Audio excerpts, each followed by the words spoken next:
Good morning, Coach Troy here, and today we're talking about board games, specifically this piece of trash.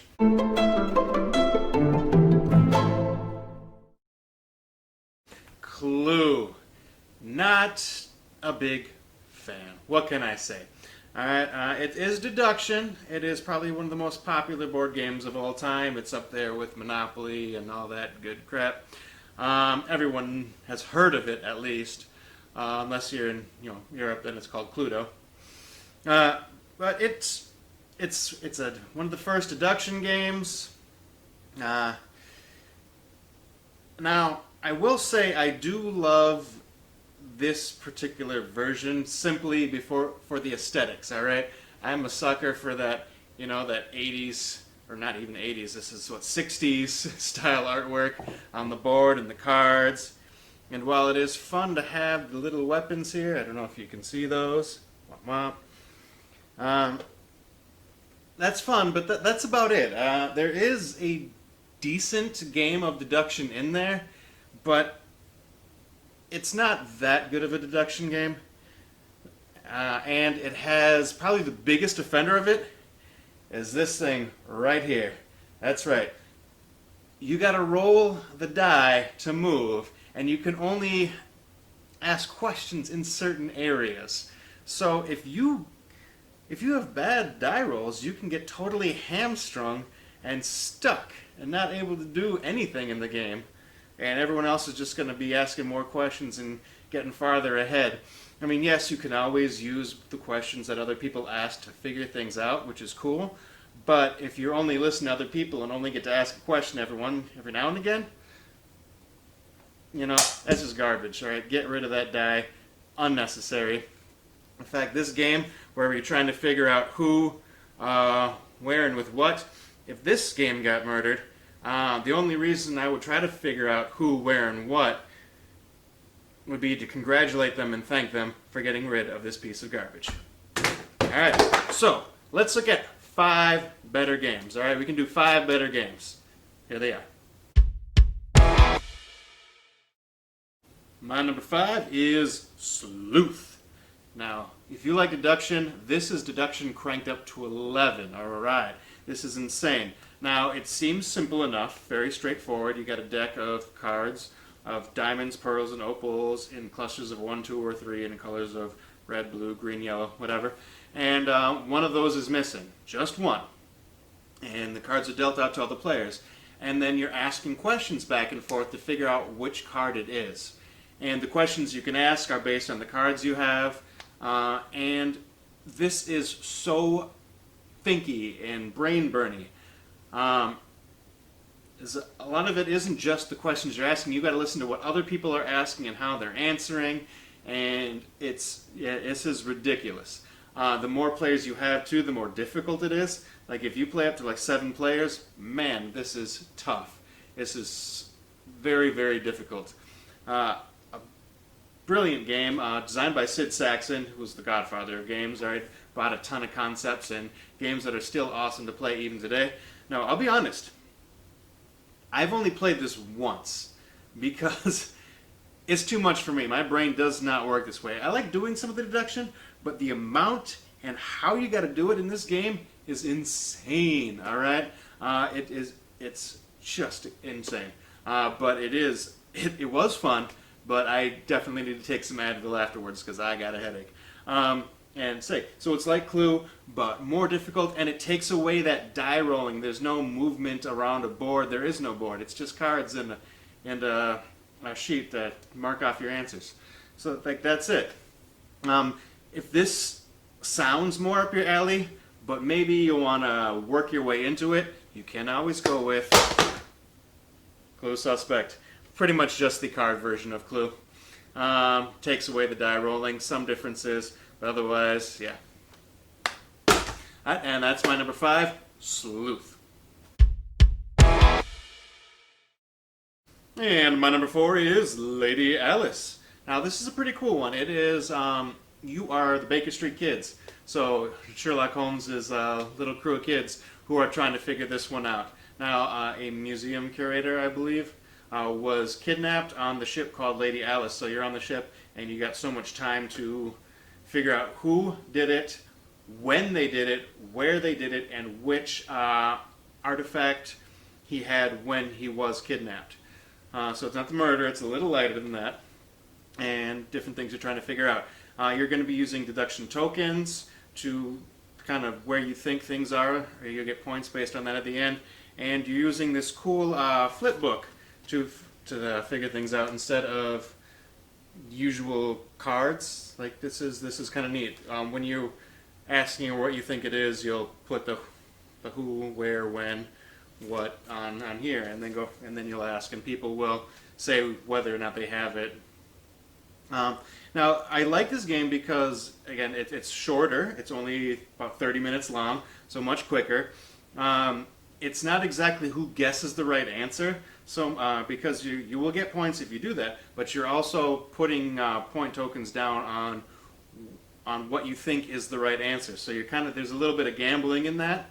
I love that there's no notepads and note-taking. All the information that you're figuring out gets put on the board. So you don't have to do your own little notepad and figure out who asked what, where, how. You're not going to be doing all that. Much easier, much lighter, so it's easier to get other people into it.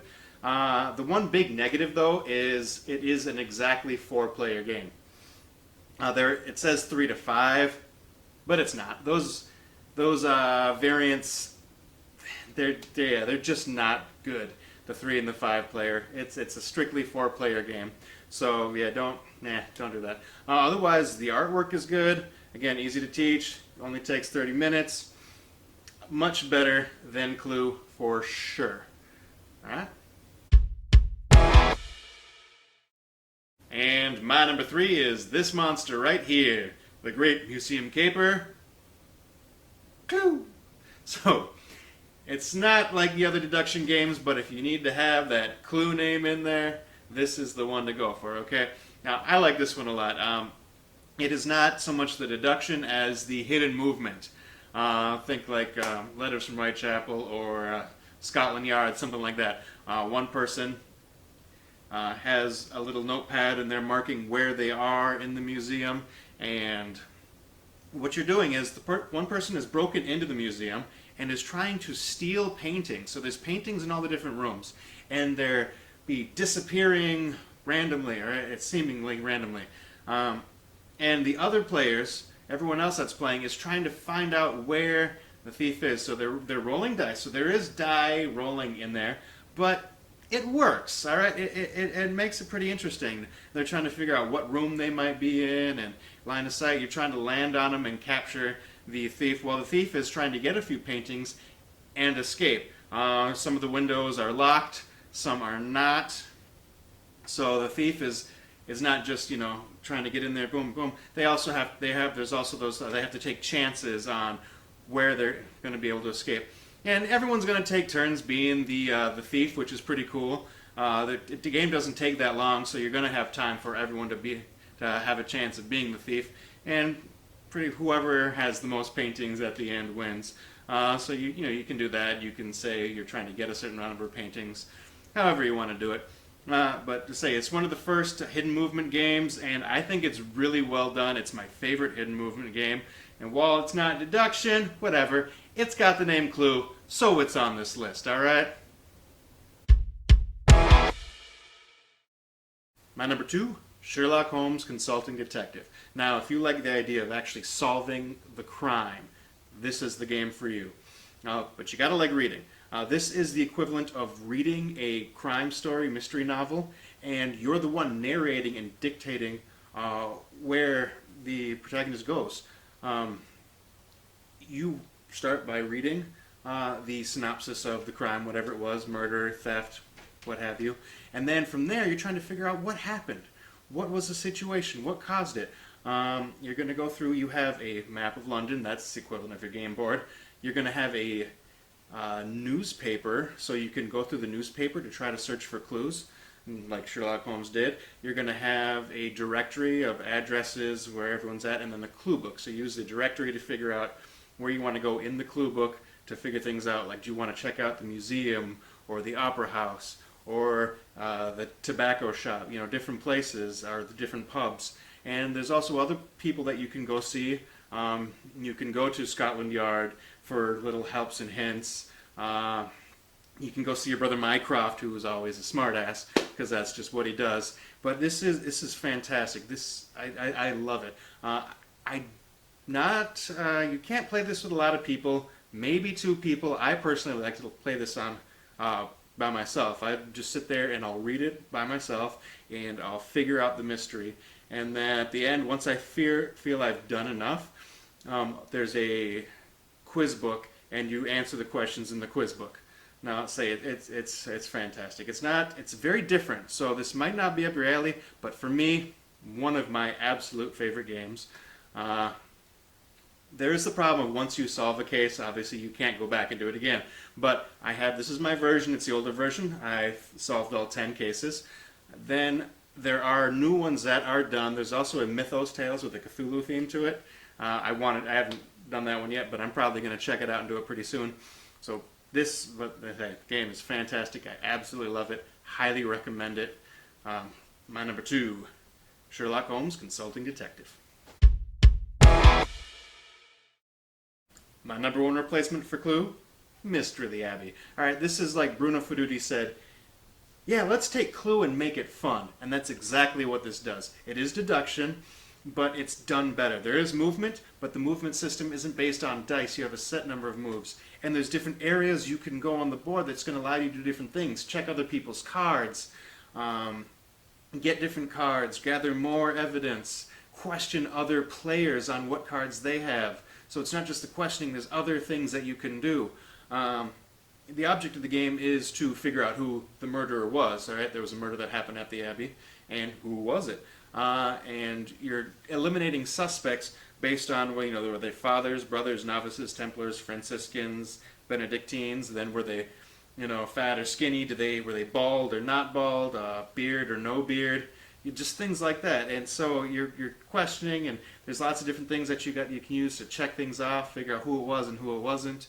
And it's a lot of fun. And there's some things, there's a little bit of silliness involved that keep it nice and light. Like between rounds, you're going to play a card to figure out, what little bit of chaos is going to be added. But not so much that it takes away from the game at all. It just keeps it fun, keeps it moving. Alright, I love this game. And the way it's played, it does speed up, so eventually there will be a winner. And it isn't just the straight deduction of figuring out who it was. You can win without guessing the right person, because you're going to go up there and you're going to make claims. Like, I think it was a bald monk that did it. I think it was a Franciscan that did it. And so once you do figure out who it was, you'll get points based on your claims. And you also lose points based on those claims as well. So there's so many more aspects to it. It's just so much more fun. It looks absolutely gorgeous. The board, the pieces. I mean, it's got a bell. And this is your note chart. Look at that. It's all in color. High quality stuff. Days of Wonder. You outdid yourself again. So, if you're going to play Clue, skip Clue. Clue is garbage. Clue is trash. Mystery of the Abbey. This is the game. Find it. Play it. You'll love it. So those are my top 5 replacements for Clue. Am I right? Am I wrong? Let me know. Are there better games? What would you want to play if someone suggested to you Clue? Or would you want to play Clue? Is it really a good game, and am I just completely wrong? I'm not wrong. Clue's garbage. Anyway, yeah, so let me know what you think, and we'll see y'all next time.